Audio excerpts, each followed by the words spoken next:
ਸਤਿ ਸ਼੍ਰੀ ਅਕਾਲ। ਅੱਜ ਮੈਂ ਬੜੀ ਇੰਪੋਰਟੈਂਟ ਜਿਹੜੀ ਘੋਸ਼ਣਾ ਹੈਗੀ ਹੈ ਜਲੰਧਰ ਵਾਸੀਆਂ ਨਾਲ ਸਾਂਝੀ ਕਰਨੀ ਹੈ। ਸਭ ਤੋਂ ਪਹਿਲਾਂ ਤਾਂ ਮੈਂ ਤੁਹਾਡਾ ਧੰਨਵਾਦ ਕਰਦਾ ਹਾਂ ਕਿ ਪਿਛਲੇ ਲੰਬੇ ਸਮੇਂ ਦੌਰਾਨ 9 ਦਿਨ ਮਾਰਚ ਦੇ ਹੋ ਗਏ, ਸਮਝੋ 23 ਤਰੀਕ ਨੂੰ ਕਰਫਿਊ ਲੱਗਿਆ ਸੀਗਾ, 30 ਦਿਨ ਅਗਲੇ ਮਹੀਨੇ ਦੇ ਹੋ ਗਏ ਅਪ੍ਰੈਲ ਦੇ, ਔਰ 17 ਦਿਨ ਇਸ ਮਹੀਨੇ ਦੇ, ਔਰ ਇਹ ਕੁੱਲ 56 ਦਿਨ ਜਿਹੜਾ ਹੈਗਾ ਕਰਫਿਊ ਲੱਗਿਆ ਰਿਹਾ। ਤੁਸੀਂ ਸਾਰਿਆਂ ਨੇ ਇੰਨਾ ਸਹਿਯੋਗ ਦਿੱਤਾ, ਮੈਂ ਇਹਦੇ ਲਈ ਤੁਹਾਡਾ ਤਹਿ ਦਿਲੋਂ ਸ਼ੁਕਰਗੁਜ਼ਾਰ ਹਾਂ।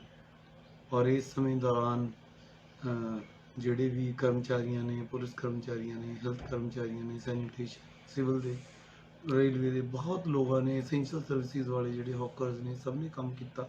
ਸਭ ਦਾ ਧੰਨਵਾਦ। ਅੱਜ ਦੀਆਂ ਜਿਹੜੀਆਂ ਇੰਪੋਰਟੈਂਟ ਅਨਾਉਂਸਮੈਂਟਸ ਨੇ, ਇੱਕ ਤਾਂ ਇਹ ਹੈ ਕਿ ਕੱਲ੍ਹ ਅੱਧੀ ਰਾਤ 17 ਮਈ ਦੀ ਅੱਧੀ ਰਾਤ ਤੋਂ ਕਰਫਿਊ ਹੈ ਜਿਹੜਾ ਉਹ ਖਤਮ ਕਰ ਦਿੱਤਾ ਗਿਆ, ਔਰ ਉਹਦੇ ਤਾਬੇ ਜਿਹੜੇ ਵੀ ਕੋਈ ਆਰਡਰ ਕੀਤੇ ਗਏ ਸੀ, ਜਿਹੜੀਆਂ ਵੀ ਬੰਦਸ਼ਾਂ ਸੀਗੀਆਂ, ਉਹ ਖਤਮ ਕੀਤੀਆਂ ਜਾਂਦੀਆਂ ਨੇ।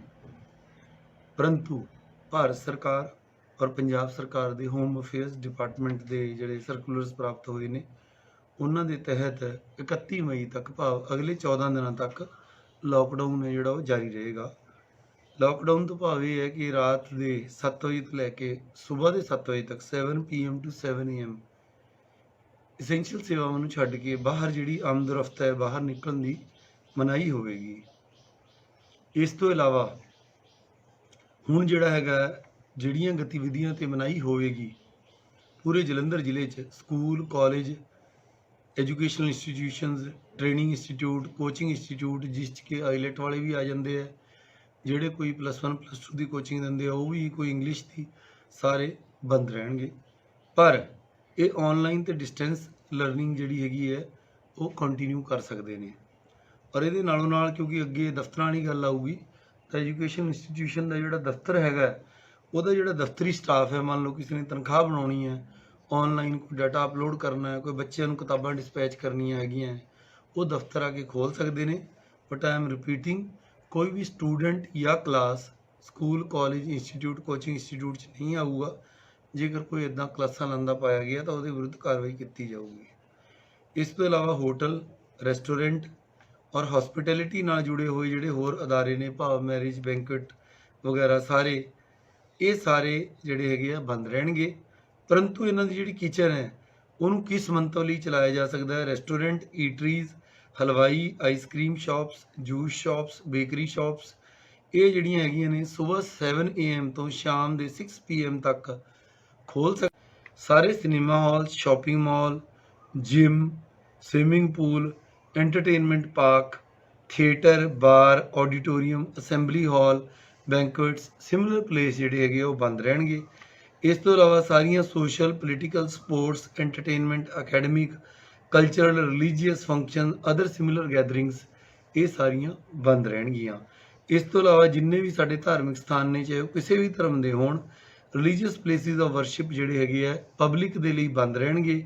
ਪਰ ਉੱਥੇ ਰੋਜ਼ਾਨਾ ਦੀ ਜਿਹੜੀਆਂ ਮੂਰਤੀਆਂ ਦੀ ਜਾਂ ਕੋਈ ਧਾਰਮਿਕ ਕਿਤਾਬਾਂ ਦੀ, ਜਾਂ ਕੋਈ ਜਿਵੇਂ ਗੁਰਦੁਆਰਾ ਸਾਹਿਬਾਨ ਦੇ ਵਿੱਚ ਪ੍ਰਕਾਸ਼ ਹੁੰਦਾ ਹੈਗਾ, ਜਿਹੜੇ ਧਾਰਮਿਕ ਅਕੀਦੇ ਨਾਲ ਜੁੜੇ ਹੋਏ ਜਿਹੜੇ ਪੁਜਾਰੀ ਨੇ, ਜਾਂ ਕੋਈ ਭਾਈ ਸਾਹਿਬ ਨੇ, ਜਾਂ ਕੋਈ ਪਾਦਰੀ ਨੇ, ਜਾਂ ਕੋਈ ਮੌਲਵੀ ਨੇ, ਉਹ ਆਪਦੀ ਡੇ ਟੂ ਡੇ ਜਿਹੜੀ ਹੈਗੀ ਹੈ ਉਹ ਅਕੀਦਤ ਪੇਸ਼ ਕਰ ਸਕਦੇ ਨੇ। ਪਰ ਲੋਕਾਂ ਦੇ ਲਈ ਧਾਰਮਿਕ ਸਥਾਨਾਂ 'ਤੇ ਜਾਣ ਦੀ ਮਨਾਹੀ ਹੈ, ਔਰ ਇਹ ਸਾਰਾ ਲੋਕਾਂ ਦੇ ਭਲੇ ਲਈ ਕੀਤਾ ਜਾ ਰਿਹਾ ਤਾਂ ਕਿ ਉਹਨਾਂ ਨੂੰ ਇਹ ਬਿਮਾਰੀ ਦਾ ਫੈਲਾਅ ਨਾ ਹੋਵੇ। ਫਿਰ ਉਸ ਤੋਂ ਇਲਾਵਾ ਜਿਹੜੇ ਬੱਸ ਤੇ ਵਹੀਕਲਸ ਨੇ ਉਹ ਅਲਾਊਡ ਨੇ। ਅਗਰ ਇੰਟਰ ਸਟੇਟ ਬੱਸ ਨੇ ਮੂਵ ਕਰਨਾ ਹੈ ਤਾਂ ਦੂਜੇ ਸਟੇਟ ਤੋਂ ਪ੍ਰਵਾਨਗੀ ਲੈ ਕੇ, ਜਿਹੜਾ government of India MHA the SOP ਹੈ, ਸਟੈਂਡਰਡ ਆਪਰੇਟਿੰਗ ਪ੍ਰੋਸੀਜਰ, ਉਹਦੇ ਮੁਤਾਬਕ ਬੱਸਾਂ ਚੱਲ ਸਕਦੀਆਂ ਨੇ। ਇੰਟਰਾ ਸਟੇਟ ਮੂਵਮੈਂਟ ਵੀ ਜਿਹੜੀਆਂ SOP ਗਵਰਨਮੈਂਟ ਦੀ ਹੈਗੀ ਹੈ, ਸਟੈਂਡਰਡ ਆਪਰੇਟਿੰਗ ਪ੍ਰੋਸੀਜਰ MHA ਦਾ, ਉਹਦੇ ਮੁਤਾਬਕ ਚੱਲ ਸਕਦੀ ਹੈ। ਟੈਕਸੀ ਤੇ ਐਗਰੀਗੇਟਰ ਇਹ ਵੀ ਚੱਲ ਸਕਦੇ ਨੇ ਗਵਰਨਮੈਂਟ ਦੀਆਂ ਹਦਾਇਤਾਂ ਦੇ ਮੁਤਾਬਕ ਜਾਂ ਟਰਾਂਸਪੋਰਟ ਡਿਪਾਰਟਮੈਂਟ ਦੀਆਂ।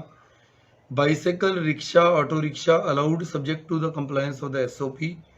2 ਵੀਲਰ ਇਹ ਵੀ ਅਲਾਊਡ ਹੈਗੇ ਨੇ। 4 ਵੀਲਰ ਹੈ ਇਹ ਵੀ ਅਲਾਊਡ ਨੇ। ਹੁਣ ਤੁਸੀਂ ਪੁੱਛੋਗੇ ਇਸ ਤੇ ਮੋਟਾ ਅਸੂਲ ਕੀ ਹੈ? ਥੰਬ ਰੂਲ ਜਿਹਨੂੰ ਆਪਾਂ ਕਹਿੰਦੇ ਹਾਂ। ਥੰਬ ਰੂਲ ਇਹ ਹੈ ਕਿ ਜਿੰਨੀ ਵਹੀਕਲ ਦੀ ਕਪੈਸਿਟੀ ਹੈ ਉਸ ਤੋਂ ਅੱਧੀ ਤੇ ਚੱਲਣਾ ਹੈਗਾ। ਜੇ 2 ਵੀਲਰ ਹੈ ਤਾਂ ਉਸ ਤੇ ਪਿਲੀਅਨ ਰਾਈਡਿੰਗ, ਮਤਲਬ ਪਿੱਛੇ ਨਹੀਂ ਕੋਈ ਬੈਠੂਗਾ, ਇਕੱਲਾ ਇੱਕ ਬੰਦਾ 2 ਵੀਲਰ ਨੂੰ ਚਲਾਊਗਾ। ਅਗਰ 4 ਵੀਲਰ ਹੈ ਤਾਂ ਉਹਦੇ ਵਿੱਚ ਇੱਕ ਡਰਾਈਵਰ ਤੇ 2 ਸਵਾਰੀਆਂ ਪਿਛਲੀ ਸੀਟ ਤੇ, ਉਹ ਬਹਿ ਸਕਦੀਆਂ ਨੇ। ਅਗਰ 52 ਸੀਟਰ ਬੱਸ ਹੈ ਤਾਂ ਉਸ 'ਚ 30 ਬੰਦੇ ਬਹਿ ਸਕਦੇ ਨੇ, ਅਗਰ 40 ਸੀਟਰ ਬੱਸ ਹੈ ਤਾਂ ਉਸ 'ਚ 20 ਬੰਦੇ ਬਹਿ ਸਕਦੇ ਆ, ਭਾਵ 50% ਕਪੈਸਿਟੀ 'ਤੇ ਚੱਲਣਗੇ। ਇਹਦੇ ਲਈ ਕੋਈ ਕਰਫਿਊ ਪਾਸ ਦੀ ਸਵੇਰ 7 ਵਜੇ ਤੋਂ ਸ਼ਾਮ ਦੇ 6 ਵਜੇ ਤੱਕ ਲੋੜ ਨਹੀਂ ਹੈਗੀ। ਸਪੋਰਟਸ ਕੰਪਲੈਕਸ ਔਰ ਸਟੇਡੀਆ ਇਹ ਖੁੱਲ੍ਹ ਸਕਦੇ ਨੇ, ਬੰਦੇ ਇੱਥੇ ਆ ਕੇ ਖੇਡ ਸਕਦੇ ਨੇ, ਸੈਰ ਕਰ ਸਕਦੇ ਨੇ, ਭੀੜ ਭੜੱਕਾ ਨਹੀਂ ਕਰਨਾ, ਸੋਸ਼ਲ ਡਿਸਟੈਂਸਿੰਗ ਰੱਖਣੀ ਹੈ। ਪਰ ਸਪੈਕਟੇਟਰਸ ਭਾਵ ਦਰਸ਼ਕਾਂ ਦੀ ਭੀੜ ਲਾਉਣ ਦੀ ਮਨਾਹੀ ਹੈਗੀ ਹੈ। ਇਸ ਤਰ੍ਹਾਂ ਕੋਈ ਪਿੰਡੂ ਖੇਡ ਮੇਲੇ ਵਗੈਰਾ ਕੋਈ ਨਹੀਂ ਕਰਾਏਗਾ, ਕਿਉਂਕਿ ਉਸ 'ਚ ਸਪੈਕਟੇਟਰ ਜਾਂ ਦਰਸ਼ਕ ਆਉਂਦੇ ਨੇ। ਇਸ ਤੋਂ ਇਲਾਵਾ ਸ਼ਹਿਰੀ ਖੇਤਰ ਦੇ ਜਿਹੜੇ ਭੀੜ ਵਾਲੀਆਂ ਰੇਹੜੀਆਂ ਜਾਂ ਕੋਈ ਮਾਰਕੀਟ ਐਸੋਸੀਏਸ਼ਨ, ਬਹੁਤ ਭੀੜੀਆਂ ਦੁਕਾਨਾਂ ਨੇ, ਉੱਥੇ SDM, DSP, ACP, ASP ਇਹ ਇਹਨਾਂ ਦੀ ਸਹਿਮਤੀ ਦੇ ਨਾਲ ਔਡ ਈਵਨ ਜਾਂ ਇਹਦੀ ਸਟੈਗਰਿੰਗ ਕਰਕੇ ਉੱਥੇ ਭੀੜ ਘਟਾਉਣ ਦੀ ਕੋਸ਼ਿਸ਼ ਕਰਨਗੇ, ਪਰ ਇਹ ਮਾਰਕੀਟ ਦੀ ਸਹਿਮਤੀ ਨਾਲ ਹੋਏਗਾ। ਵਾਲ ਕੱਟਣ ਵਾਲੀਆਂ ਦੁਕਾਨਾਂ ਤੇ ਸੈਲੂਨ ਬਾਰੇ ਬੜੇ ਦਿਨਾਂ ਤੋਂ ਲੋਕ ਪੁੱਛ ਰਹੇ ਸੀ ਵੀ ਕੀ ਹੈ। ਸਵੇਰੇ 7 ਵਜੇ 7 AM to 6 PM ਇਹਨਾਂ ਨੂੰ ਖੋਲ੍ਹਣ ਦੀ ਆਗਿਆ ਹੈਗੀ ਹੈ, ਪਰ ਹੈਲਥ ਵਿਭਾਗ ਵੱਲੋਂ ਜੋ ਵੀ ਇੰਸਟਰਕਸ਼ਨਾਂ ਨੇ, ਬਾਰ-ਬਾਰ ਸੈਨੀਟਾਈਜ਼ ਕਰਨਾ, ਹੱਥ ਧੋਣੇ, ਮੂੰਹ 'ਤੇ ਮਾਸਕ ਪਾ ਕੇ ਸਾਰਾ ਕੰਮ ਕਰਨਾ, ਇਹ ਸਾਰਾ ਆਪਾਂ ਧਿਆਨ ਰੱਖਣਾ ਹੈਗਾ ਔਰ ਬਹੁਤ ਹੀ ਜ਼ਿਆਦਾ ਲੋੜ ਪੈਣ 'ਤੇ ਇਹਨਾਂ ਥਾਵਾਂ 'ਤੇ ਜਾਣਾ ਹੈ। ਇਸ ਤੋਂ ਇਲਾਵਾ ਉਸਾਰੀ ਤੇ ਖੇਤੀਬਾੜੀ, ਚਾਹੇ ਸਰਕਾਰੀ ਹੋਵੇ ਚਾਹੇ ਪ੍ਰਾਈਵੇਟ ਹੋਵੇ, ਇਹਦੇ 'ਤੇ ਕੋਈ ਮਨਾਹੀ ਨਹੀਂ, ਇਹਨੂੰ ਬਿਲਕੁਲ ਆਮ ਵਾਂਗ ਕੀਤਾ ਜਾ ਸਕਦਾ ਹੈ। 65 ਸਾਲ ਤੋਂ ਉੱਪਰ ਦੇ ਵਿਅਕਤੀ ਜਾਂ ਜਿਨ੍ਹਾਂ ਨੂੰ ਕੋਮੋਰਬਿਡ ਬਿਮਾਰੀਆਂ ਨੇ, ਜਿਵੇਂ ਕਿ ਕਿਸੇ ਨੂੰ ਸ਼ੂਗਰ ਹੈ ਜਾਂ ਬਹੁਤ ਹੀ ਕੋਈ ਕਿਡਨੀ ਦੀ ਬਿਮਾਰੀ ਹੈ, ਪਹਿਲਾਂ ਹੀ ਪ੍ਰੀ ਡਿਸਪੋਜ਼ਡ ਹੈ ਹੋਰ ਬਿਮਾਰੀਆਂ ਦੇ ਨਾਲ, ਗਰਭਵਤੀ ਮਹਿਲਾਵਾਂ ਨੇ ਤੇ ਬੱਚੇ ਨੇ 10 ਸਾਲ ਤੋਂ ਛੋਟੇ, ਉਹ ਘਰੇ ਰਹਿਣ ਦੀ ਸਲਾਹ ਦਿੱਤੀ ਜਾਂਦੀ ਹੈ ਤੇ ਹੁਕਮ ਵੀ ਦਿੱਤਾ ਜਾਂਦਾ ਜਦ ਤੱਕ ਕਿ ਬਹੁਤ ਹੀ ਜ਼ਿਆਦਾ ਕੋਈ ਐਸੈਂਸ਼ੀਅਲ ਕੰਮ, ਭਾਵ ਕੋਈ ਮੈਡੀਕਲ ਸੇਵਾ ਜਾਂ ਕੋਈ ਬਹੁਤ ਐਸਾ ਨਾ ਟਾਲਣਯੋਗ ਕੰਮ ਹੋਵੇ, ਉਹਦੇ ਲਈ ਬਾਹਰ ਆ ਸਕਦੇ ਨੇ। ਸਰਕਾਰੀ, ਅਰਧ ਸਰਕਾਰੀ ਤੇ ਜਿਹੜੇ ਔਨ ਡਿਊਟੀ ਕਰਮਚਾਰੀ ਨੇ, ਸੈਂਟਰਲ ਗਵਰਨਮੈਂਟ ਦੇ, ਸਟੇਟ ਗਵਰਨਮੈਂਟ ਦੇ, ਸੈਮੀ ਗਵਰਨਮੈਂਟ ਦੇ, ਆਰਮੀ ਦੇ, ਪੁਲਿਸ ਦੇ, ਪੈਰਾਮੈਡੀਕਲ ਜਿਹੜਾ ਸਾਡਾ ਫੋਰਸਿਸ ਨੇ, ਇਹ ਸਾਰੇ ਜਿਹੜੇ ਹੈਗੇ ਨੇ ਇਹ ਆਪਦੀ ਡਿਊਟੀ 'ਤੇ ਆਮ ਵਾਂਗ ਆ ਸਕਦੇ ਨੇ। ਇਹਨਾਂ ਦੇ ਦਫ਼ਤਰ ਦੇ ਜੋ ਨਿਯਮ ਨੇ, ਕਿੰਨਾ % ਸਟਾਫ ਨੇ ਆਉਣਾ, ਉਹ ਉੱਦਾਂ ਆਉਂਦੇ ਰਹਿਣਗੇ। ਇਸ ਤੋਂ ਇਲਾਵਾ ਜਿੰਨੇ ਵੀ ਸਾਡੇ ਡਾਕਟਰ ਤੇ ਮੈਡੀਕਲ ਸਟਾਫ ਹੈ, ਇਹਨਾਂ ਦੀ 24 ਘੰਟੇ ਮੂਵਮੈਂਟ 'ਤੇ ਕੋਈ ਮਨਾਹੀ ਨਹੀਂ ਹੈਗੀ, ਐਂਬੂਲੈਂਸ ਵੀ ਮੂਵ ਕਰ ਸਕਦੀ ਹੈ। ਜਿੰਨੇ ਵੀ ਸਾਡੇ ਟਰੱਕ ਨੇ, ਜਿੰਨੇ ਵੀ ਗੁੱਡਸ ਕੈਰੀਅਰ ਨੇ, ਟੈਂਪੋ ਨੇ, ਕੋਈ ਸਮਾਨ ਢੋਂਦੇ ਨੇ, ਚਾਹੇ ਖਾਲੀ ਹੈ ਭਰੇ, ਇਹਨਾਂ ਨੂੰ ਕਸ਼ਮੀਰ ਤੋਂ ਕੰਨਿਆ ਕੁਮਾਰੀ ਤੱਕ ਜਾਂ ਪੂਰੇ ਪੰਜਾਬ 'ਚ ਕਿਤੇ ਕੋਈ ਪਾਸ ਦੀ ਲੋੜ ਨਹੀਂ ਹੈਗੀ। ਜਿਹੜੇ ਵੀ ਕੋਈ ਵਪਾਰੀ ਵੀਰ ਨੇ ਕੋਈ ਸਮਾਨ ਭੇਜਣਾ, ਉਹ ਭੇਜ ਸਕਦਾ। ਇਸ ਤੋਂ ਇਲਾਵਾ ਜਿਹੜੀਆਂ ਮੈਂ ਗਤੀਵਿਧੀਆਂ ਦੱਸਿਆ ਕਿ ਮਨਾਹੀਯੋਗ ਨੇ, ਔਰ ਕੰਟੇਨਮੈਂਟ ਜ਼ੋਨ ਨੂੰ ਛੱਡ ਕੇ ਬਾਕੀ ਸਾਰੀਆਂ ਥਾਵਾਂ 'ਤੇ ਜਲੰਧਰ ਜ਼ਿਲ੍ਹੇ ਦੀ ਹਦੂਦ ਅੰਦਰ ਸਾਰੇ ਉਦਯੋਗ, ਸਾਰੀਆਂ ਦੁਕਾਨਾਂ, ਸਾਰੇ ਵਪਾਰਕ ਅਦਾਰੇ, ਸਾਰੇ ਪ੍ਰਾਈਵੇਟ ਤੇ ਸਰਕਾਰੀ ਦਫ਼ਤਰ ਅਤੇ ਹੋਰ ਗਤੀਵਿਧੀਆਂ 7 AM ਸਵੇਰੇ 7 ਵਜੇ ਤੋਂ ਲੈ ਕੇ ਸ਼ਾਮ 6 ਵਜੇ ਤੱਕ ਆਮ ਵਾਂਗ ਚੱਲਣ ਦੀ ਆਗਿਆ ਹੋਏਗੀ, ਪ੍ਰੋਵਾਈਡਡ ਕਿ ਕੋਵਿਡ ਸੰਬੰਧੀ ਜਿਹੜੀਆਂ ਵੀ ਹਦਾਇਤਾਂ ਨੇ ਤੇ ਸੋਸ਼ਲ ਡਿਸਟੈਂਸਿੰਗ ਹੈ, ਉਹਦਾ ਆਪਸ 'ਚ ਇਹ ਧਿਆਨ ਰੱਖਣਗੇ। ਜਿਹੜਾ ਵੀ ਕੋਈ ਵਿਅਕਤੀ ਬਾਹਰ ਆਏਗਾ ਉਹਨੂੰ ਮਾਸਕ ਪਹਿਨਣੀ ਜ਼ਰੂਰੀ ਹੋਵੇਗੀ, ਨਹੀਂ ਤਾਂ ਜੁਰਮਾਨਾ ਹੋਏਗਾ ਜੇ ਨਹੀਂ ਪਹਿਨਦਾ। ਪਬਲਿਕ ਥਾਵਾਂ 'ਤੇ ਥੁੱਕਣ ਦੀ ਮਨਾਹੀ ਹੋਵੇਗੀ ਤੇ ਜਿੰਨੇ ਵੀ ਵਹੀਕਲ ਨੇ ਉਹ 50% ਕਪੈਸਿਟੀ 'ਤੇ ਚੱਲਣਗੇ ਤੇ ਸੋਸ਼ਲ ਡਿਸਟੈਂਸਿੰਗ ਦਾ ਧਿਆਨ ਰੱਖਣਗੇ। ਹੁਣ ਤੁਸੀਂ ਪੁੱਛੋਗੇ ਵੀ ਕੰਟੇਨਮੈਂਟ ਜ਼ੋਨ ਕੀ ਨੇ। ਸਿਵਲ ਸਰਜਨ ਸਾਹਿਬ ਤੇ ਐਪੀਡੋਮੋਲੋਜਿਸਟ ਤੇ ਹੈਲਥ ਡਿਪਾਰਟਮੈਂਟ, ਕਿਉਂਕਿ DC ਨੂੰ ਨਹੀਂ ਪਤਾ ਵੀ ਕਿਹੜਾ ਕੰਟੇਨਮੈਂਟ ਜ਼ੋਨ ਹੈ, ਉਹ ਸਾਨੂੰ ਇੱਕ ਲਿਸਟ ਦਿੰਦੇ ਆ। ਜਿਹੜੀ ਲਾਸਟ ਲਿਸਟ ਸਾਡੇ ਕੋਲੇ ਆਈ ਹੈ ਉਹ 16 ਤਰੀਕ ਨੂੰ ਆਈ ਹੈ।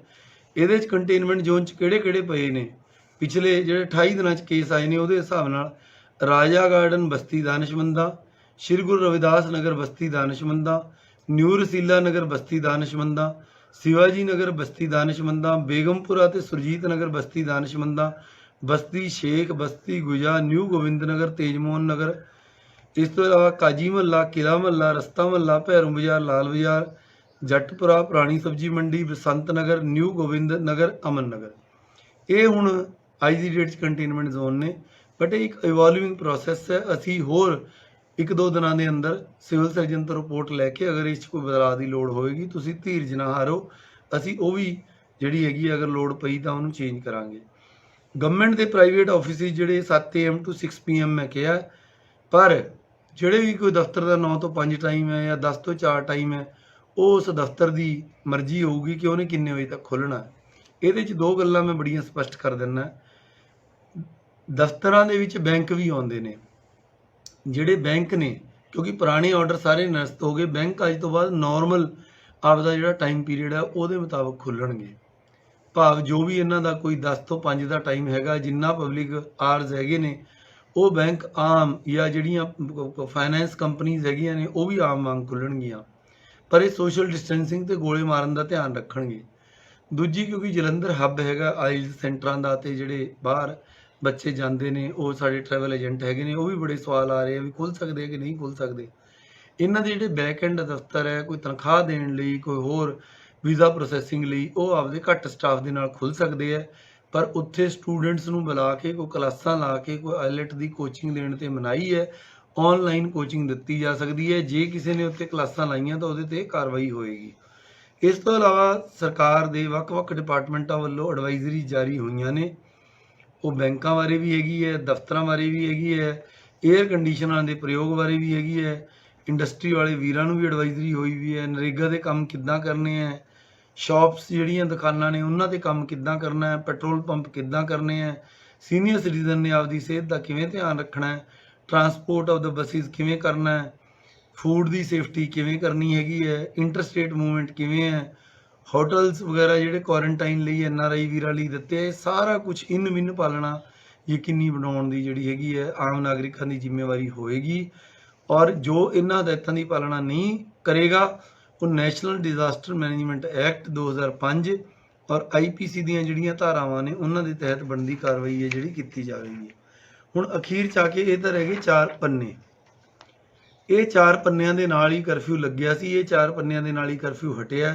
ਅੱਜ ਤੋਂ ਬਾਅਦ ਅਸੀਂ ਲਾਕਡਾਊਨ 'ਚ ਐਂਟਰ ਕਰ ਰਹੇ ਹਾਂ। ਹੁਣ ਜਲੰਧਰ ਵਾਸੀ 25 ਲੱਖ ਲੋਕ, ਮੈਂ ਪਹਿਲੇ ਦਿਨ ਤੋਂ ਕਹਿੰਦਾ ਆਇਆ ਕਿ ਸਾਡਾ ਪਰਿਵਾਰ ਹੈ, ਮੈਂ ਉਹਨਾਂ ਦੇ ਨਾਲ 2 ਮਿੰਟ ਗੱਲਾਂ ਇਹ ਕਰਨੀਆਂ ਨੇ। ਦੇਖੋ, ਇਹ ਕਾਗਜ਼ ਹੈ, ਇਹ ਇੱਕ ਇੰਸਟੀਟਿਊਸ਼ਨ ਹੈ, DC ਦੀ ਹੈ, MHA ਦੀਆਂ ਹਦਾਇਤਾਂ ਮੁਤਾਬਕ ਮੈਂ ਸਾਈਨ ਕਰਤਾ, ਇਹ ਹੋ ਗਿਆ, ਕਰਫਿਊ ਲੱਗ ਗਿਆ, ਕਰਫਿਊ ਹਟ ਗਿਆ, ਅੱਜ ਲਾਕਡਾਊਨ ਦੀਆਂ ਹਦਾਇਤਾਂ ਆ ਗਈਆਂ। ਪਰੰਤੂ ਜਿਹੜੀ ਇਹ ਹਵਾ ਹੈਗੀ ਹੈ, ਇਹ ਇੱਕ ਬਾਇਓਲੋਜੀਕਲ ਚੀਜ਼ ਹੈਗੀ ਹੈ, ਮਤਲਬ ਇੱਕ ਜਿਉਂਦੀ ਜਾਗਦੀ ਚੀਜ਼ ਹੈ। ਕਰੋਨਾ ਜਿਹੜਾ ਵਾਇਰਸ ਹੈ ਇਹ ਹਵਾ 'ਚ ਮੌਜੂਦ ਹੈ। ਕੁਝ ਕੈਰੀਅਰ ਇਹਦੇ ਆਪਣਾ ਸੁਭਾਗ ਹੈ ਕਿ ਪੰਜਾਬ ਤੇ ਇੰਡੀਆ ਦੇ ਵਿੱਚ ਉਹਨਾਂ 'ਚ ਲੱਛਣ ਘੱਟ ਆ ਰਹੇ ਆ, ਹਰ ਦੇਸ਼ 'ਚ ਇਹਦਾ ਬਿਹੇਵੀਅਰ ਅੱਡ ਹੈ। ਸੋ ਇਸ ਕਰਕੇ ਇਸ ਕਾਗਜ਼ ਦੇ ਸਾਈਨ ਹੋਣ ਨਾਲ ਆਪਾਂ ਇਹ ਨਹੀਂ ਸਮਝ ਲੈਣਾ ਕਿ ਖਤਰਾ ਹਟ ਗਿਆ। ਸਰਕਾਰ ਨੇ, ਕੋਈ ਸਰਕਾਰ ਇਹ ਨਹੀਂ ਚਾਹੁੰਦੀ ਕਿ ਉਹਦਾ GDP ਬੰਦ ਹੋਵੇ, ਉਦਯੋਗ ਬੰਦ ਹੋਣ, ਟੈਕਸ ਬੰਦ ਹੋਣ, ਲੋਕਾਂ ਦਾ ਅਰਥਚਾਰਾ ਬੰਦ ਹੋਵੇ, ਕਿਉਂਕਿ ਸਰਕਾਰਾਂ ਇਸੇ ਨਾਲ ਹੀ ਚੱਲਦੀਆਂ ਨੇ। ਮਾਨਯੋਗ ਮੁੱਖ ਮੰਤਰੀ ਸਾਹਿਬ ਨੇ, PM ਸਾਹਿਬ ਨੇ ਡੇ 1 ਤੋਂ ਤੁਹਾਨੂੰ ਸਮਝਾਇਆ। ਇਹ ਹਿਸਟੋਰਿਕ ਹੈ ਕਿ ਕਿਸੇ DC ਦੇ ਆਰਡਰ ਨਾਲ 56 ਦਿਨ ਤੱਕ ਕਰਫਿਊ ਲੱਗਿਆ ਰਿਹਾ ਹੋਵੇ ਲਗਾਤਾਰਤਾ 'ਚ। ਹੁਣ ਇਹ 56 ਦਿਨਾਂ 'ਚ ਮੈਨੂੰ ਯਾਦ ਹੈ 15-16 ਮਾਰਚ ਤੱਕ ਸਾਡੇ ਆਫੀਸਰ ਜਦੋਂ ਆਉਂਦੇ, ਅਸੀਂ ਹੱਥ ਮਿਲਾਉਂਦੇ ਹੋਏ ਸਮਝਦੇ ਕਿ ਹੱਥ ਨਾ ਮਿਲਾਉਣਾ। ਕਈ ਵਾਰੀ ਹੱਸੀ ਵੀ ਆ ਜਾਂਦੀ ਕਿ ਵਾਕਈ ਆਪਾਂ ਹੱਥ ਮਿਲਾਉਣਾ ਕਿ ਨਹੀਂ ਮਿਲਾਉਣਾ, ਪਰ ਇਹ ਹੁਣ ਸਾਡੇ ਜ਼ਿਹਨ 'ਚ ਬਹਿ ਗਿਆ ਕਿ ਹੱਥ ਨਹੀਂ ਮਿਲਾਉਣਾ, ਆਪਸ 'ਚ ਦੂਰੀ ਰੱਖਣੀ ਆ। ਦੇਖੋ ਤੁਸੀਂ, ਹੁਣ ਮੈਂ ਸੰਬੋਧਨ ਕਰਦੇ ਹੋਏ ਵੀ ਆ ਮਾਸਕ ਲਾਈ ਬੈਠਾ ਹੈਗਾ। ਸੋ ਤੁਸੀਂ ਦੇਖੋ, ਇਹ ਚੀਜ਼ਾਂ ਦਾ ਪਾਲਣ ਕਰਨਾ ਹੈ। ਇਹ ਜਿਹੜਾ ਹਦਾਇਤਾਂ ਜ਼ਰੂਰ ਚੇਂਜ ਹੋ ਗਈਆਂ, ਪਰ ਵਾਇਰਸ ਦਾ ਖਤਰਾ ਉਨਾ ਹੀ ਖੜਿਆ ਹੈ। ਤੁਸੀਂ ਵਿਦੇਸ਼ਾਂ ਦੀ ਐਗਜ਼ਾਮਪਲ ਦੇਖ ਲਈ, ਅਮਰੀਕਾ ਦੀ ਦੇਖ ਲਈ, ਫਰਾਂਸ ਦੀ ਦੇਖ ਲਈ, ਇਟਲੀ ਦੀ ਦੇਖ ਲਈ, UK ਦੀ ਦੇਖ ਲਈ, ਚਾਈਨਾ ਦੀ ਦੇਖ ਲਈ। ਹੁਣ ਆਪਣੇ ਹਿੰਦੁਸਤਾਨ ਦੇ ਵਿੱਚ ਆ ਜਾਓ, ਸਭ ਤੋਂ ਅਮੀਰ ਸ਼ਹਿਰ ਸੂਰਤ ਦੇਖ ਲਓ, ਅਹਿਮਦਾਬਾਦ ਦੇਖ ਲਓ, ਇੰਦੌਰ ਦੇਖ ਲਓ, ਬੰਬੇ ਦੇਖ ਲਓ, ਚੇਨਈ ਦੇਖ ਲਓ। ਇਹਨਾਂ ਸ਼ਹਿਰਾਂ ਦਾ ਕੀ ਹਾਲ ਹੋਇਆ ਰੋਜ਼ ਤੁਸੀਂ TV ਤੇ ਦੇਖਦੇ ਹੋ। ਆਪਾਂ ਜਲੰਧਰ ਦੇ ਵਿੱਚ ਭਾਵੇਂ ਕਿ ਸ਼ੁਰੂ 'ਚ ਗ੍ਰਾਫ ਬੜੀ ਤੇਜ਼ੀ ਨਾਲ ਵਧਿਆ, ਪਰ ਆਪਾਂ ਧੰਮਲ ਦੇ ਨਾਲ ਇਹਨੂੰ ਬੜਾ ਕੰਟਰੋਲ 'ਚ ਲੈ ਕੇ ਆਏ ਆ। ਆਪਾਂ ਆਪਣਾ ਅਰਥਚਾਰਾ ਚਲਾਉਣਾ ਹੈ। ਤੁਹਾਡੀਆਂ ਦੁਕਾਨਾਂ ਵੀ ਚੱਲਣੀਆਂ ਚਾਹੀਦੀਆਂ, ਫੈਕਟਰੀਆਂ ਦੀਆਂ ਚਿਮਨੀਆਂ 'ਚੋਂ ਵੀ ਧੂੰਆਂ ਨਿਕਲਣਾ ਚਾਹੀਦਾ, ਮਜ਼ਦੂਰਾਂ ਨੂੰ ਵੀ ਰੁਜ਼ਗਾਰ ਮਿਲਣਾ ਚਾਹੀਦਾ, but at the same time ਆਪਾਂ ਅਵੇਸਲੇ ਨਹੀਂ ਹੋਣਾ। ਸਰਕਾਰ ਜਿਹੜੀ ਹੈਗੀ ਹੈ ਹਰ ਬੰਦੇ ਦੇ ਸਿਰ 'ਤੇ ਡੰਡਾ ਲੈ ਕੇ ਨਹੀਂ ਖੜਾ ਹੋ ਸਕਦੀ। 56 ਦਿਨ ਸਰਕਾਰ ਡੰਡਾ ਲੈ ਕੇ ਖੜੀ ਹੋਈ ਤਾਂ ਦੇਖੋ ਤੁਸੀਂ ਆਪ ਹੀ ਕਹਿਣ ਲੱਗੇ ਵੀ ਅੱਜ ਕਰੋਕਰੀ ਖੋਲ੍ਹ ਦਿਓ ਜੀ, ਅੱਜ ਕੱਪੜੇ ਖੋਲ੍ਹ ਦਿਓ ਜੀ, ਅੱਜ ਬੂਟ ਖੋਲ੍ਹ ਦਿਓ। ਜੈਨੂਇਨਲੀ ਸੋ, ਕਿਉਂਕਿ ਇਹ ਚੀਜ਼ਾਂ ਦੀ ਲੋੜ ਹੈ, ਸਾਰਿਆਂ ਨੂੰ ਰੁਜ਼ਗਾਰ ਦੀ ਵੀ ਲੋੜ ਹੈ। ਪਰ ਅੱਜ ਤੋਂ ਜਿਹੜੀ ਬਾਗਡੋਰ ਹੈਗੀ ਉਹ ਤੁਹਾਡੇ ਹੱਥ ਹੈ। ਮਾਨਯੋਗ ਮੁੱਖ ਮੰਤਰੀ ਸਾਹਿਬ ਨੇ, ਸਿਹਤ ਮੰਤਰਾਲੇ ਨੇ, PM ਸਾਹਿਬ ਨੇ, ਸਾਰਿਆਂ ਨੇ ਕੁੱਟ-ਕੁੱਟ ਕੇ ਇਹ ਗੱਲ ਤੁਹਾਡੇ ਜ਼ਿਹਨ 'ਚ ਭਰ ਦਿੱਤੀ ਹੈਗੀ ਹੈ ਕਿ ਵੀ ਆਪਾਂ ਇਸ ਚੀਜ਼ ਦਾ ਨਿਰਵਾਹਨ ਕਰਨਾ, ਆਪਣਾ ਧਿਆਨ ਆਪ ਰੱਖਣਾ। ਹੁਣ ਇਹ ਡੋਰ ਤੁਹਾਡੇ ਹੱਥ ਹੈਗੀ ਹੈ। ਮੈਨੂੰ ਗੁਰਬਖਸ਼ ਸਿੰਘ ਪ੍ਰੀਤਲੜੀ ਦਾ ਇੱਕ ਲੇਖ ਯਾਦ ਆਉਂਦਾ ਹੈ। ਉਹ ਇਹ ਕਹਿੰਦੇ ਆ ਵੀ ਜਾਨ ਬੰਦੇ ਨੂੰ ਐਡੀ ਪਿਆਰੀ ਹੁੰਦੀ ਹੈ ਵੀ ਜਦੋਂ ਇੱਕ ਕੀੜੀ ਦੀ ਜੂਨ, ਆਪਾਂ ਕੀ ਸਮਝਦੇ ਹਾਂ ਵੀ ਕੀ ਕੀੜੀ ਦੀ ਜੂਨ ਹੋਊਗੀ, ਛੋਟੀ ਜਿਹੀ ਹੁੰਦੀ ਹੈ। ਜਦੋਂ ਤੁਸੀਂ ਘਰੇ ਕਦੇ ਮਾਰਨ ਦੀ ਕੋਸ਼ਿਸ਼ ਕਰੋ, ਜਦੋਂ ਤੁਸੀਂ ਕੀੜੀ ਨੂੰ ਮਾਰਨ ਦੀ ਕੋਸ਼ਿਸ਼ ਕਰਦੇ ਹੋ ਭੱਜ ਦੌੜ ਕਰਦੀ ਹੈ। ਕੋਈ ਕੀੜੇ ਨੂੰ ਤੁਸੀਂ ਮਾਰਨ ਦੀ ਕੋਸ਼ਿਸ਼ ਕਰਦੇ ਹੋ ਭੱਜ ਦੌੜ ਕਰਦਾ। ਆਪਣਾ ਮਨੁੱਖੀ ਜੀਵਨ ਹੈ, ਬੜਾ ਕੀਮਤੀ ਜੀਵਨ ਹੈ, ਬੜੀ ਘਾਲਣਾ ਨਾਲੇ ਮਿਲਦਾ ਹੈਗਾ। ਕੋਈ ਬੰਦਾ ਇਹ ਨਹੀਂ ਚਾਹੁੰਦਾ ਕਿ ਮੇਰੀ ਜਾਨ ਜਾਵੇ। ਇਹ ਜਿਹੜਾ ਦੁਸ਼ਮਣ ਹੈਗਾ, ਜਿਵੇਂ ਪਲੇਗ ਫੈਲਦੀ ਸੀ, ਪਹਿਲਾਂ ਹੋਰ ਬਿਮਾਰੀਆਂ ਫੈਲਦੀਆਂ ਸੀ, ਇਹ ਬਾਹਰ ਹਵਾ 'ਚ ਤੁਰਿਆ ਫਿਰਦਾ ਹੈ। ਇੱਕ ਤਰ੍ਹਾਂ ਦਾ ਜ਼ੁਕਾਮ ਹੈ। ਜ਼ੁਕਾਮ ਤੁਹਾਨੂੰ ਹਰ ਸਾਲ ਹੁੰਦਾ ਹੈ। ਇਹ ਉੱਦਾਂ ਦਾ ਹੀ ਇੱਕ ਵਾਇਰਸ ਹੈ, ਥੋੜ੍ਹਾ ਜਿਹਾ ਸੀਰੀਅਸ ਕਿਸਮ ਦਾ ਜ਼ੁਕਾਮ ਹੈਗਾ। ਇਹ ਆਉਣ ਵਾਲੇ ਸਮੇਂ 'ਚ ਵੀ ਸਾਡੇ ਨਾਲ ਰਹੂਗਾ। ਰਿਸਰਚ ਜਾਰੀ ਹੈ, ਮੈਂ ਕੋਈ ਸਾਇੰਟਿਸਟ ਨਹੀਂ ਹੈਗਾ। ਸਾਇੰਟਿਸਟ ਸਾਡੇ ਇਸ ਖੋਜ ਤੇ ਲੱਗੇ ਹੋਏ ਨੇ। ਇਹ ਹੁਣ ਪਤਾ ਨਹੀਂ ਵੀ ਇਹਦੀ ਜਿਹੜਾ ਇਲਾਜ ਕਦੋਂ ਤੱਕ ਆਉਂਦਾ ਹੈ। ਹੁਣ ਤੁਸੀਂ ਦੇਖੋ, ਪੋਲੀਓ ਦਾ ਵਾਇਰਸ ਹੈ, ਉਹ ਸਦੀਆਂ ਤੱਕ ਰਿਹਾ। ਕਿੰਨੇ ਲੋਕ ਉਸ ਗੱਲ ਕਰਕੇ ਵਿਕਲਾਂਗ ਹੋ ਗਏ, ਕਿੰਨੇ ਲੋਕ ਦਿਵਿਆਂਗ ਬਣ ਗਏ ਉਸ ਕਰਕੇ। ਬੜੀ ਘਾਲਣਾ ਨਾਲ ਅਸੀਂ ਜਿਹੜਾ ਉਹਦੀ 2 ਬੂੰਦਾਂ ਆਈਆਂ ਪਿਛਲੇ 24-25 ਸਾਲ ਤੋਂ ਆਪਾਂ ਲੱਗੇ ਆ, ਹੁਣ ਜਾ ਕੇ ਕਿਤੇ ਆਪਾਂ ਵਾਇਰਸ ਫ੍ਰੀ ਹੋਏ ਹੈਗੇ ਆ। ਸੋ ਇੱਕ ਲੰਬੀ ਘਾਲਣਾ ਹੈਗੀ ਹੈ। ਹੁਣ ਹਰ ਘਰ ਨੂੰ ਆਪਣੀ ਲਛਮਣ ਰੇਖਾ ਆਪਣੀ ਖੁਦ ਹੀ ਖਿੱਚਣੀ ਪੈਣੀ ਹੈ। ਅਨਨੈਸੈਸਰੀਲੀ ਬਾਹਰ ਨਹੀਂ ਘੁੰਮਣਾ, ਔਰ ਇਸ ਗੱਲ 'ਚ ਕੋਈ ਸ਼ਾਨੋ ਸ਼ੌਕਤ ਨਹੀਂ ਸਮਝਣੀ। ਮੈਂ ਲੋਕਾਂ ਦੀਆਂ ਵੀਡੀਓਜ਼ ਦੇਖਦਾ, ਮੈਨੂੰ ਤਾਂ ਪਰਿਵਾਰ ਨਾਲ ਕਿਸੇ ਅਫਸਰ ਨੂੰ ਹੀ ਨਹੀਂ ਮਿਲਿਆ ਹੋਣਾ, ਸਾਰੇ ਹੀ ਰੁੱਝੇ ਹੋਏ ਸੀਗੇ। ਲੋਕ ਇਹ ਕਹਿ ਰਹੇ ਵੀ ਅਸੀਂ ਅੰਦਰ ਬੈਠੇ ਉਕਤਾ ਗਏ। ਤੁਸੀਂ ਕਿਸਮਤ ਵਾਲੇ ਹੋ ਕਿ ਤੁਹਾਨੂੰ ਆਪਦੇ ਪਰਿਵਾਰ ਨਾਲ ਸਮਾਂ ਮਿਲ ਰਿਹਾ, ਆਪਦੇ ਬੱਚਿਆਂ ਨੂੰ ਸਾਂਭੋ। ਸਰਕਾਰ ਨੇ ਬੜਾ ਸੋਚ ਸਮਝ ਕੇ ਅਗਲੇ ਹੁਕਮਾਂ ਤੱਕ ਜਿਹੜੇ ਸਕੂਲ ਕਾਲਜ ਜਿਹੜੇ ਆ ਬੰਦ ਕੀਤੇ ਆ, ਕਿਉਂਕਿ ਬੱਚਿਆਂ ਦੀ ਇਮਿਊਨਿਟੀ ਘੱਟ ਹੁੰਦੀ ਹੈ। ਤੁਸੀਂ ਇਹ ਸਾਰੀਆਂ ਗੱਲਾਂ ਆਪਣੇ ਲੜ ਬੰਨ੍ਹ ਲੈਣੀਆਂ ਨੇ। ਕੋਈ ਜ਼ਰੂਰੀ ਤੁਹਾਨੂੰ ਚੀਜ਼ ਲੋੜ ਹੈਗੀ ਹੈ, ਬਾਹਰ ਆਓ, ਖਰੀਦੋ, ਜ਼ਰੂਰ ਕਰੋ। ਗਰਮੀ ਦੇ ਮਹੀਨੇ 'ਚ ਵੈਸੇ ਵੀ ਆਪਾਂ ਕਹਿੰਦੇ ਹਾਂ ਵੀ ਲੂ ਲੱਗਦੀ ਹੈ। ਇਹ ਸਾਰੀਆਂ ਚੀਜ਼ਾਂ ਦਾ ਆਪਾਂ ਨਿਰਵਾਣ ਆਪ ਕਰਨਾ ਹੈਗਾ। ਅੱਜ ਤੋਂ ਬਾਅਦ ਇਹ ਡੋਰ ਤੁਹਾਡੇ ਹਵਾਲੇ ਹੈਗੀ ਹੈ। ਅੱਛਾ, ਦੂਜੀ ਗੱਲ, ਬਹੁਤ ਲੋਕ ਟੀਵੀ ਤੇ सेंसेशन ਆਉਂਦੀ है 208 केस जलंधर में पॉजिटिव, 5 और कोरोना के हुए। मैं ਤੁਹਾਡੇ ਨਾਲ ਸਾਂਝੀ ਕਰਨਾ ਚਾਹੁੰਦਾ ਹਾਂ ਕਿ 208 केस ਆਏ ਜ਼ਰੂਰ ਸੀ, ਬਟ ਅੱਜ ਦੀ ਡੇਟ 'ਚ ਜਿਹੜੇ ਐਕਟਿਵ ਕੇਸ ਨੇ ਉਹ 47 ਕੇਸ ਨੇ। 47 ਕੇਸ ਹੀ ਸਿਰਫ ਸਿਵਲ ਹਸਪੀਟਲ 'ਚ ਅੱਜ ਦੀ ਡੇਟ 'ਚ ਦਾਖਲ ਨੇ। ਬਾਕੀ ਸਾਰੇ ਬੰਦੇ ਰਾਜੀ ਬਾਜੀ ਹੋ ਕੇ ਆਪਦੇ ਘਰਾਂ ਨੂੰ ਚਲੇ ਗਏ ਆ। ਨੰਦੇੜ ਸਾਹਿਬ ਤੋਂ 26 ਯਾਤਰੀ ਆਏ ਸੀ, ਉਹ ਰਾਜੀ ਬਾਜੀ ਘਰਾਂ ਨੂੰ ਚਲੇ ਗਏ। 7 ਬੱਚੇ ਕੋਟੇ ਤੋਂ ਆਏ ਸੀਗੇ, ਉਹ ਰਾਜੀ ਬਾਜੀ ਹੋ ਕੇ ਘਰਾਂ ਨੂੰ ਚਲੇ ਗਏ। 18 ਬੰਦੇ ਮਜਨੂ ਕੇ ਟਿੱਲੇ ਤੋਂ ਆਏ ਸੀ, ਉਹ ਰਾਜੀ ਬਾਜੀ ਹੋ ਕੇ ਚਲੇ ਗਏ। ਹੋਰ ਉਸ ਤੋਂ ਇਲਾਵਾ 40-50 ਮਜ਼ਦੂਰ ਹੋਰ ਜਗ੍ਹਾ ਤੋਂ, ਜੈਸਲਮੇਰ ਤੋਂ, ਹੋਰ ਥਾਵਾਂ ਤੋਂ ਆਏ ਸੀ, ਸਾਰੇ ਚਲੇ ਗਏ। ਕੋਈ ਆਪਦੇ ਮਨ 'ਚ ਨੈਗੇਟਿਵਿਟੀ ਨਾ ਰੱਖੋ। ਆਪਣਾ ਜਲੰਧਰ 'ਚ ਆਪਾਂ ਇਹਨੂੰ ਬਹੁਤ ਹੱਦ ਤੱਕ ਤੁਹਾਡੇ ਸਹਿਯੋਗ ਨਾਲ ਕਾਬੂ ਕਰਨ 'ਚ ਕਾਮਯਾਬ ਹੋਏ ਆ। 5500 ਤੋਂ ਵੱਧ ਟੈਸਟ ਕੀਤੇ ਤਾਂ ਜਾ ਕੇ ਆਪਾਂ ਨੂੰ ਇਹ 208 ਕੇਸ ਮਿਲੇ ਸੀਗੇ। 208 ਚੋਂ ਸਿਰਫ 47 ਐਕਟਿਵ ਕੇਸ ਅੱਜ ਦੀ ਡੇਟ 'ਚ ਸਿਵਲ ਹਸਪਤਾਲ 'ਚ ਹੈਗੇ ਆ, ਔਰ ਮੈਨੂੰ ਉਮੀਦ ਹੈ ਕਿ ਆਉਣ ਵਾਲੇ ਦਿਨਾਂ 'ਚ ਇਹ ਵੀ ਬਿਲਕੁਲ ਠੀਕ ਠਾਕ ਹੋ ਜਾਣਗੇ। ਜਿੱਥੋਂ ਤੱਕ ਸਿਹਤ ਮਹਿਕਮੇ ਦੀ ਤਿਆਰੀ ਹੈ ਉਹ ਸਿਵਲ ਸਰਜਨ ਸਾਹਿਬ ਤੁਹਾਨੂੰ ਦੱਸਣਗੇ, ਪਰ 340 ਬੈੱਡ ਸਿਵਲ ਹਸਪਤਾਲ ਦੇ ਵਿੱਚ, 500 ਬੈੱਡ ਜਿਹੜੇ ਹੈਗੇ ਆ ਉਹ ਆਪਣਾ ਮੈਰੀਟੋਰੀਅਸ ਦੇ ਵਿੱਚ, ਔਰ ਇਸ ਤੋਂ ਇਲਾਵਾ NIC ਵਗੈਰਾ 'ਚ ਆਪਣੀ ਤਿਆਰੀ ਹੈ। ਪਰ ਆਪਾਂ ਇਸ ਤਰ੍ਹਾਂ ਦੀ NIT 'ਚ ਸੌਰੀ, ਪਰ ਆਪਾਂ ਇਸ ਤਰ੍ਹਾਂ ਦੀ ਯਾਨੀ ਕਿ ਗੱਲਬਾਤ ਕਰਨੀ ਹੈਗੀ ਹੈ ਕਿ ਇਹ ਬੈੱਡ ਖਾਲੀ ਰਹਿ ਜਾਣ। ਪਰਮਾਤਮਾ ਨਾ ਕਰੇ ਕਦੇ ਵੀ ਕੋਈ ਇਹਨਾਂ ਬੈੱਡਾਂ 'ਤੇ ਜਾਵੇ। ਅਜੇ ਆਪਾਂ ਨੂੰ ਪਤਾ ਨਹੀਂ ਕਿ ਇਹਦਾ ਵਰਸਟ ਆਉਣਾ ਹੈ ਕਿ ਵਰਸਟ ਲੰਘ ਗਿਆ। ਇੱਕ ਹਨੇਰੀ ਗੁਫਾ ਹੈ, ਔਰ ਹਨੇਰੀ ਗੁਫਾ 'ਚ ਆਪਾਂ ਤਾਂ ਹੀ ਬਚਾਂਗੇ, ਇੱਕ ਦੂਜੇ ਤੋਂ ਦੂਰੀ ਬਣਾ ਕੇ ਰੱਖੋ। ਦੂਜੀ ਗੱਲ ਇਹ ਹੈਗੀ ਹੈ ਵੀ ਬਹੁਤ ਬੰਦਿਆਂ ਨੂੰ ਇਹ ਹੈਗਾ ਕਿ ਵੀ ਇਹ ਕਿੰਨੇ ਕੁ ਦਿਨ ਇਦਾਂ ਦਾ ਮਾਹੌਲ ਚੱਲੂਗਾ। ਜਿਵੇਂ ਮੈਂ ਪਹਿਲਾਂ ਦੱਸਿਆ, ਆਪਾਂ ਸਾਰਿਆਂ ਨੂੰ ਇਸ ਲੰਬੀ ਘਾਲਣਾ ਲਈ ਤਿਆਰ ਹੋ ਕੇ ਰਹਿਣਾ ਪੈਣਾ। ਇਹ ਸਾਰਿਆਂ ਦੇ ਆਪਣੇ ਸਹਿਯੋਗ ਤੋਂ ਬਗੈਰ ਕੋਈ ਬੰਦਾ ਜੇ ਇਹ ਕਹੇ ਵੀ ਇਕੱਲਾ ਪ੍ਰਸ਼ਾਸਨ ਇਹਨੂੰ ਰੋਕ ਲੂਗਾ, ਇਕੱਲੀ ਸਰਕਾਰ ਰੋਕ ਲੂਗੀ, ਸਰਕਾਰ ਦੇ ਜਿਹੜੇ ਇੰਤਜ਼ਾਮਾਤ ਨੇ, PP ਕਿੱਟਾਂ ਸਾਡੇ ਕੋਲ ਪੂਰੀਆਂ ਆ ਗਈਆਂ। ਸੈਨੀਟਾਈਜ਼ਰ ਜਦੋਂ ਆਪਾਂ ਸ਼ੁਰੂ ਕੀਤਾ, ਲੋਕ ਮੈਨੂੰ ਖਬਰਾਂ ਪਾਉਂਦੇ ਸੀ ਵੀ ਬਲੈਕ ਹੋ ਰਹੀ ਹੈ। ਅੱਜ ਕੋਈ ਖਬਰ ਨਹੀਂ ਆਉਂਦੀ। ਲੋਕ ਕਹਿੰਦੇ ਸੀ ਜੀ ਸਾਨੂੰ ਮਾਸਕ ਨਹੀਂ ਮਿਲ ਰਹੇ, ਉਹ ਕੋਈ ਗੱਲ ਨਹੀਂ ਆ ਰਹੀ। ਮੈਂ ਕੈਮਿਸਟ ਵੀਰਾਂ ਦਾ ਵੀ ਧੰਨਵਾਦ ਕਰਦਾ ਕਿ ਇਨੀਸ਼ੀਅਲ ਟੀਥਿੰਗ ਟਰਬਲਸ ਤੋਂ ਬਾਅਦ ਸਾਡੇ ਨਾਲ ਪੂਰਾ ਸਹਿਯੋਗ ਕੀਤਾ। ਕੋਈ ਤੁਸੀਂ ਦੱਸੋ ਕੋਈ ਕਮੀ ਆਈ? ਕੋਈ ਕਮੀ ਨਹੀਂ ਆਈ। ਅੱਜ ਬਾਜ਼ਾਰ 'ਚ ਸਾਰੀਆਂ ਚੀਜ਼ਾਂ ਅਵੇਲੇਬਲ ਹੈਗੀਆਂ ਨੇ, ਔਰ ਵੀ ਆਰ ਬੈਟਰ ਪ੍ਰੀਪੇਅਰਡ। ਸਾਡੇ ਕੋਲ ਹਸਪਤਾਲ ਵੀ ਬੈਟਰ ਤਿਆਰ ਨੇ, ਪਰ ਇਹਦਾ ਇਹ ਮਤਲਬ ਨਹੀਂ ਕਿ ਆਪਾਂ ਇਹ ਹਸਪਤਾਲ ਭਰਨੇ ਆ। ਹੁਣ ਇਹ ਸਾਰੀ ਡੋਰ ਮੈਂ ਚੌਥੀ ਪੰਜਵੀਂ ਵਾਰੀ ਇਹ ਰਿਪੀਟ ਕਰ ਰਿਹਾ, ਤੁਹਾਡੇ ਹੱਥ ਹੈ। ਰਹੀ ਕਿਸਾਨ ਵੀਰਾਂ ਦੀ ਗੱਲ, 5 ਲੱਖ ਤੋਂ ਉੱਤੇ metric ton, 5.5 lakh metric ton ਸਾਰੀ ਕਣਕ ਹੈ। ਬਿਲਕੁਲ ਇੱਕ ਰਵੇ ਜਿੰਨੀ ਵੀ ਪ੍ਰੋਬਲਮ ਨਹੀਂ ਆਉਣ ਦਿੱਤੀ ਸਰਕਾਰ ਨੇ, ਉਹ ਵੀ ਖਰੀਦੀ। ਕੋਈ ਸਬਜ਼ੀ ਵਾਲੇ ਨੂੰ ਕੋਈ ਪ੍ਰੋਬਲਮ ਨਹੀਂ ਆਈ। ਅੱਜ ਤੋਂ ਬਾਅਦ ਮੈਂ ਕੋਈ ਸਬਜ਼ੀ ਦੇ ਰੇਟ ਨਹੀਂ ਕੱਢਣੇ, ਉਹ ਕਰਫਿਊ ਸੀਗਾ ਤਾਂ ਕੱਢ ਰਿਹਾ ਸੀਗਾ। ਹੁਣ ਕਿਉਂਕਿ ਹਰ ਚੀਜ਼ ਖੁੱਲੀ ਹੈਗੀ ਹੈ, ਪਰ ਉਸ 'ਚ ਤੁਸੀਂ ਬਚਾਅ ਕਿੱਦਾਂ ਕਰਨਾ ਹੈ? ਸਬਜ਼ੀ ਨੂੰ ਪਹਿਲਾਂ ਧਰਨਾ ਹੈ, ਸੈਨੀਟਾਈਜ਼ ਕਰਨਾ ਹੈ, 24 ਘੰਟਿਆਂ ਬਾਅਦ ਵਰਤਣਾ ਹੈ। ਬੱਚਿਆਂ ਨੂੰ ਜੋ ਕਿਤਾਬ ਦੇਣੀ ਹੈ ਉਹ 24 ਘੰਟਿਆਂ ਬਾਅਦ ਦੇਣੀ ਹੈ। ਫਿਰ ਉਸ ਤੋਂ ਬਾਅਦ ਤੁਹਾਨੂੰ ਦਵਾਈਆਂ ਸਾਰੀਆਂ ਅਵੇਲੇਬਲ ਨੇ। ਕੋਈ ਤੁਸੀਂ ਇਹ ਦੱਸੋ ਵੀ ਤੁਹਾਨੂੰ ਕੋਈ ਚੀਨੀ, ਚੌਲ, ਕੋਈ ਕਮੀ ਕਦੇ ਆਈ ਹੋਵੇ? ਸਾਰੀਆਂ ਚੀਜ਼ਾਂ ਅਸੀਂ ਚਲਾਉਣ ਦੀ ਕੋਸ਼ਿਸ਼ ਕੀਤੀ ਹੈ, ਔਰ ਇਹ ਸਾਰਾ ਚਲਾਉਣ ਲਈ ਦਾਲਾਂ ਕਿੱਥੋਂ ਆਉਣੀਆਂ, ਚੀਨੀ ਕਿੱਥੋਂ ਆਉਣੀ ਹੈ, ਦੁੱਧ ਕਿੱਥੋਂ ਆਉਣੀ ਹੈ, ਬਹੁਤ ਸਾਰੀ ਪਲੈਨਿੰਗ ਔਰ ਐਨਰਜੀ ਲੱਗੀ ਹੈ। ਔਰ ਮੈਂ ਸ਼ਾਬਾਸ਼ ਦਿੰਦਾ ਪੁਲਿਸ ਅਫਸਰਾਂ ਦੀ ਉਸ ਟੀਮ ਨੂੰ, ਔਰ ਸਿਵਲ ਅਫਸਰਾਂ ਦੀ ਉਸ ਟੀਮ ਨੂੰ, ਜਿਹਨੇ ਸਾਰਾ ਕੁਝ ਕਾਮਯਾਬੀ ਨਾਲ ਇਹ ਸਾਰੀਆਂ ਚੀਜ਼ਾਂ ਨੂੰ ਨੇਪਰੇ ਚਾੜਿਆ ਹੈਗਾ। ਔਰ ਹੁਣ ਆਪਾਂ ਅੱਗੇ ਵੀ ਇਸੇ ਤਰ੍ਹਾਂ ਹੀ ਰਹਿਣਾ। ਇੱਕ ਲਾਸਟ ਗੱਲ ਜਿਹੜੀ ਮੈਂ ਦੱਸਣਾ ਚਾਹੁੰਦਾ, ਬਹੁਤ ਸਾਰੇ ਇੰਡਸਟਰੀਲਿਸਟ ਵੀਰਾਂ ਦੇ ਮਨ 'ਚ ਇਹ ਤੌਖਲਾ ਸੀ ਕਿ ਪੰਜਾਬ ਸਰਕਾਰ ਨੇ ਟ੍ਰੇਨਾਂ ਚਲਾ ਕੇ ਕਿ ਪ੍ਰਵਾਸੀ ਮਜ਼ਦੂਰ ਕਿਉਂ ਜਾ ਰਹੇ ਆ। ਜਲੰਧਰ ਜ਼ਿਲ੍ਹੇ ਨੇ ਉਸ 'ਚ ਪਹਿਲ ਲੈ ਕੇ 50 ਟ੍ਰੇਨਾਂ ਗਈਆਂ, ਹੁਣ ਤੱਕ 60,000 ਮਜ਼ਦੂਰ ਗਿਆ, ਜਦਕਿ 2.5 ਲੱਖ ਮਜ਼ਦੂਰ ਹੈ। 2.5 ਲੱਖ 'ਚੋਂ 60,000 ਕੀ ਹੁੰਦਾ ਹੈਗਾ? ਇਹ 25% ਵੀ ਨਹੀਂ ਬਣਦਾ ਹੈਗਾ, 25% ਵੀ ਨਹੀਂ ਬਣਦਾ, 25 ਤੋਂ ਵੀ ਥੋੜਾ ਜਿਹਾ 22-23% ਹੀ ਬਣਦਾ ਹੈਗਾ। ਤੁਸੀਂ ਇਹ ਦੇਖੋ, ਇਹਦੇ ਦੋ ਫਰਕ ਹੋਏ। ਜਦੋਂ ਵੀ ਤੁਸੀਂ ਕਿਸੇ ਮਹਾਮਾਰੀ ਦਾ ਰਿਕਾਰਡ ਚੱਕ ਕੇ ਦੇਖ ਲਓ, ਜਿਹੜੇ ਸਰਵੈਂਟ ਕੁਆਟਰਸ ਹੁੰਦੇ ਨੇ, ਜਿੱਥੇ ਲੇਬਰ ਰਹਿੰਦੀ ਹੈ, ਕਿਉਂਕਿ ਉਹ ਵਿਚਾਰੇ ਬੜੇ ਭੀੜੀ ਥਾਂ 'ਚ ਰਹਿੰਦੇ ਆ, ਇੱਕ ਇੱਕ ਕਮਰੇ 'ਚ 10-10 ਬੰਦੇ ਰਹਿੰਦੇ ਆ, ਔਰ ਜਦੋਂ ਇੱਕ ਵਾਰੀ ਉੱਥੇ ਫੈਲ ਜੇ ਤਾਂ ਉਹਦੇ ਨਾਲ ਜਿਹੜੇ ਬਾਕੀ ਲੋਕ ਹੁੰਦੇ ਆ ਉਹ ਵੀ ਸੁਰੱਖਿਅਤ ਨਹੀਂ ਹੁੰਦੇ। ਤੁਸੀਂ ਇਹ ਦੇਖੋ ਵੀ ਉਹਨਾਂ ਦੀ ਜਾਣ ਦੇ ਨਾਲ, ਭੀੜ ਦੇ ਨਾਲ ਬਾਕੀ ਸ਼ਹਿਰ ਵੀ ਜਿਹੜਾ ਹੈਗਾ ਉਹ ਸੁਰੱਖਿਅਤ ਹੋਇਆ ਹੈਗਾ। ਦੂਜੀ ਗੱਲ, ਜਿਹੜੀ ਲੇਬਰ ਮਾਰਕੀਟ ਹੈ, ਕਿਉਂਕਿ ਵੈਸਟਰਨ ਮਾਰਕੀਟਸ ਦੇ ਵਿੱਚ ਲੇਬਰ ਦੀ ਕਮੀ ਸਮਝ ਲਓ, ਜਾਂ ਉੱਥੇ ਡਿਮਾਂਡ ਦੀ ਕਮੀ ਸਮਝ ਲਓ, ਜੇ ਪ੍ਰੋਡਕਸ਼ਨ ਯੂਨਿਟ ਵੀ ਆਪਣੇ 100% ਤੇ ਨਹੀਂ ਚੱਲ ਰਹੇ, ਲੇਬਰ ਦੀ ਘੱਟ ਡਿਮਾਂਡ ਸੀਗੀ, ਘੱਟ ਲੇਬਰ ਆਪਣੇ ਕੋਲ ਰਹੇਗੀ, ਜਿੰਨੀ ਰਹੇਗੀ ਉਹ ਆਪਟੀਮਮ ਹੈ। ਹੁਣ ਜਿਹੜੀ ਰਹੂਗੀ ਉਹਨੂੰ ਰੁਜ਼ਗਾਰ ਵੀ ਮਿਲੂਗਾ, ਉਹ ਕਿਸੇ ਮੂਹਰੇ ਹੱਥ ਵੀ ਨਹੀਂ ਅੱਡੂਗੀ, ਇੰਡਸਟਰੀਲਿਸਟ ਦਾ ਵੀ ਕੰਮ ਚੱਲੂਗਾ, ਐਟ ਦਾ ਸੇਮ ਟਾਈਮ ਜਿਹੜੇ ਬੰਦੇ ਰਹਿਣਗੇ ਉਹਨਾਂ ਨੂੰ 4 ਪੈਸੇ ਵੀ ਮਿਲਣਗੇ, ਔਰ ਉਹਦੇ ਨਾਲ ਇੱਕ ਤਵਾਜ਼ਨ ਬਣਿਆ ਰਹੂਗਾ।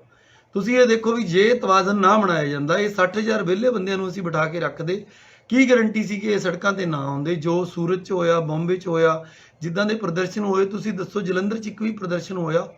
ਆਪਣੇ ਸਟੇਟ ਰਿਸੋਰਸਿਸ, ਆਪਣਾ ਲੰਗਰ, ਆਪਣਾ ਰਾਸ਼ਨ, ਜੋ ਆਪਾਂ ਇਹਨਾਂ ਨੂੰ ਆਫਰ ਕਰ ਸਕਦੇ ਆ, ਸਾਰੀਆਂ ਚੀਜ਼ਾਂ ਦੀ ਇੱਕ ਲਿਮਿਟ ਹੈ। ਇਹਨਾਂ ਨੂੰ ਦਿੱਤੀ ਜਾਣ ਵਾਲੀ ਦਵਾਈ, ਖੁਦਾ ਨਾ ਕਰੇ ਬਿਮਾਰ ਹੋ ਜਾਣ, ਦਿੱਤੇ ਜਾਣ ਵਾਲੇ ਹਸਪੀਟਲ, ਉਹ ਵੀ ਸਾਰੀਆਂ ਚੀਜ਼ਾਂ ਲਿਮਿਟਡ ਸੀਗੀਆਂ। ਇਸ ਕਰਕੇ ਇਹ ਜਿਹੜੇ ਵਿਰਲਾ ਹੋਇਆ ਹੈਗਾ ਕੰਮ, ਇਹ ਵੀ ਇੱਕ ਆਪਣੇ ਹੱਕ 'ਚ ਹੀ ਹੈ। ਔਰ ਮੈਂ ਇੱਕ ਹੁਣ ਚੰਗਾ ਟ੍ਰੈਂਡ ਇਹ ਦੱਸਦਾ ਕਿ ਕੱਲ੍ਹ ਤੋਂ 20-25% ਮਾइग्रेंट लेबर ऐसी है ਜਿਹੜੀ ਕਿ फ़ोन ਤੇ ਕਹਿੰਦੀ ਹੈ कि सर हमें काम मिल गया, हम जाना नहीं चाहते। तो इंडस्ट्री वाले आपदे मन 'ਚ ਇੱਕ कॉन्फिडेंस ਰੱਖਣ, ਆਪਦਾ ਕੰਮ ਚਾਲੂ ਕਰਨ। ਹੁਣ ਜਿਹੜੀ ਲੇਬਰ ਹੈ ਉਹ ਰਿਟੇਨ ਹੋ ਰਹੀ ਹੈ, ਕਿਉਂਕਿ ਅੱਜ ਤੋਂ ਨਾਰਮਲ ਕੰਮ ਚਾਲੂ ਹੋ ਗਿਆ। ਤੇ ਇਹਨਾਂ ਗੱਲਾਂ ਦੇ ਨਾਲ ਹੀ ਮੈਂ ਦੁਬਾਰਾ ਤੋਂ, ਕਿਉਂਕਿ ਅੱਗੇ ਮੈਂ ਬੜੀ ਫ੍ਰੀਕੁਐਂਟਲੀ ਤੁਹਾਡੇ ਨਾਲ ਗੱਲਾਂ ਕਰਦਾ ਰਿਹਾ, ਅੱਜ ਥੋੜੀ ਜਿਹੀ ਲੰਬੀ ਗੱਲ ਕੀਤੀ ਹੈ ਕਿ ਕਰਫਿਊ ਅੱਜ ਹੋ ਗਿਆ, ਹੋ ਸਕਦਾ ਆਪਾਂ ਘੱਟ ਫ੍ਰੀਕੁਐਂਸੀ ਤੇ ਗੱਲਾਂ ਕਰੀਏ, ਪਰ ਤੁਸੀਂ ਇਹ ਗੱਲਾਂ ਲੜ ਬਲ ਲੈਣੀਆਂ। ਤੁਸੀਂ ਸਾਰੇ ਸਿਆਣੇ ਹੋ, ਮੇਰੇ ਨਾਲ ਤਾਂ ਕਿਤੇ ਵੱਧ ਸਿਆਣੇ ਹੋ, ਤੁਸੀਂ ਮੇਰੇ ਤੋਂ ਵੱਧ ਬਹੁਤ ਦੁਨੀਆ ਦੇਖੀ ਹੈ, ਤੁਸੀਂ ਬਾਹਰੋਂ ਸਾਨੂੰ ਓਬਜ਼ਰਵ ਕਰਦੇ ਹੋ, ਸਾਡੀਆਂ ਗਲਤੀਆਂ ਸਲਤੀਆਂ ਸਾਰੀਆਂ ਦੇਖਦੇ ਹੋ। ਜੇ ਕੋਈ ਰਹੀ ਵੀ ਹੋਈ ਤਾਂ ਉਹਨੂੰ ਮਾਫ ਕਰਿਓ, ਅਸੀਂ ਅੱਗੇ ਵੀ ਜ਼ੋਰ ਇਦਾਂ ਹੀ ਲਾਉਂਦੇ ਰਵਾਂਗੇ। ਸਾਡੀ ਮਨ 'ਚ ਜਾਂ ਨੇਕ ਨੀਤੀ 'ਚ ਕੋਈ ਫਰਕ ਨਹੀਂ ਹੈਗਾ, ਪਰ ਅਲਟੀਮੇਟਲੀ ਆਪਦਾ ਬਚਾਅ ਹਰ ਪਰਿਵਾਰ ਨੇ, ਹਰ ਬੱਚੇ ਨੇ, ਹਰ ਬਜ਼ੁਰਗ ਨੇ, ਹਰ ਮਹਿਲਾ ਨੇ, ਹਰ ਵਿਅਕਤੀ ਨੇ, ਸਭ ਨੇ ਤੁਸੀਂ ਆਪ ਨੇ ਕਰਨਾ। ਪ੍ਰਮਾਤਮਾ ਤੁਹਾਡੇ ਨਾਲ ਹੈਗਾ, ਆਪਣੇ ਨਾਲ ਹੈਗਾ, ਤੁਸੀਂ ਆਪਦੀ ਰੱਖਿਆ ਕਰੋ। ਔਰ ਅਸੀਂ ਸਰਕਾਰ ਵੱਲੋਂ ਦਿਨ ਰਾਤ ਇਦਾਂ ਹੀ ਅੱਗੇ ਵੀ ਲੱਗੇ ਰਵਾਂਗੇ। ਖੁਦਾ ਹਾਫਿਜ਼, ਔਰ ਪ੍ਰਮਾਤਮਾ ਤੁਹਾਡੀ ਇਦਾਂ ਹੀ ਚੜ੍ਹਦੀ ਕਲਾ, ਚੰਗੀ ਸਿਹਤ ਰੱਖੇ। ਧੰਨਵਾਦ।